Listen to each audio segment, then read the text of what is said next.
तुम्हाला माहिती का, ही बर्फी बनवण्याची पद्धत खूप सोपी आहे. घरच्याच काही उपलब्ध साहित्यापासून आपण हे तयार केलेली आहे. विशेष म्हणजे गॅसचा वापर न करता ही बर्फी तयार केलेली आहे. त्यासाठी व्हिडिओ शेवटपर्यंत नक्की बघा. एका मिक्सरच्या भांड्यामध्ये 1.5 वाटी फुटाण्याची डाळ मिक्सरमध्ये बारीक वाटून घ्यायची. डाळ जर नसेल तुम्ही अख्खे फुटाणे वापरू शकता, साल नसलेले. बारीक केलेले डाळचं पीठ आपल्याला चाळणीनं गाळून घ्यायचे. एका मिक्सरच्या भांड्यामध्ये आपल्याला अर्धी वाटीपेक्षा पण मी कमी साखर घेतलेली आहे. साखर तुमच्या आवडीनं कमी जास्त तुम्ही वापरू शकता. 1 वाटी डेसिकेट कोकोनट म्हणजे सुक्या खोबऱ्याचा खीस घेतलेला आहे.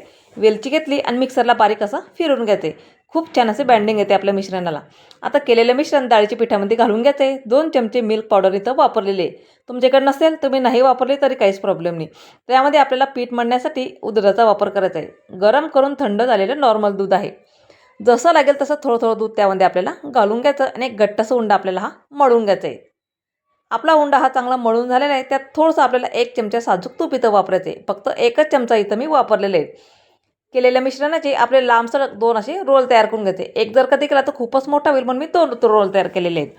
आता हे बटर पेपर किंवा कुठल्याही पेपरमध्ये किंवा असं फाईन पेपर जर असेल त्यामध्ये सेट करण्यासाठी अर्ध्या तासासाठी तुम्ही फ्रीजमध्ये ठेवू शकता किंवा बाहेर पण ठेवू शकतात.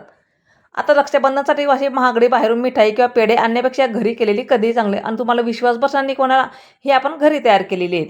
आपले रोल चांगले सेट झालेले आहे. वरतून डेकोरेटसाठी डेसिकेट कोकोनट लावून घेतले म्हणजे खूप छान दिसतात.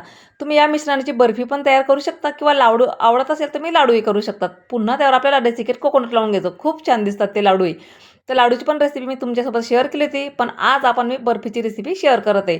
आता आपल्याला हवं त्या आकारामध्ये म्हणजे लहान मोठी साईज असं त्याला कट करून घ्यायची. आपली बर्फी बनवून इथं तयार झालेली. तुम्ही असे सुद्धा खाऊ शकतात किंवा अजून छान डेकोरेटसाठी मी इथं चेरी लावली. चेरी किंवा तुटी फुटी जरी लावली ना तुम्ही तरीही चालतं.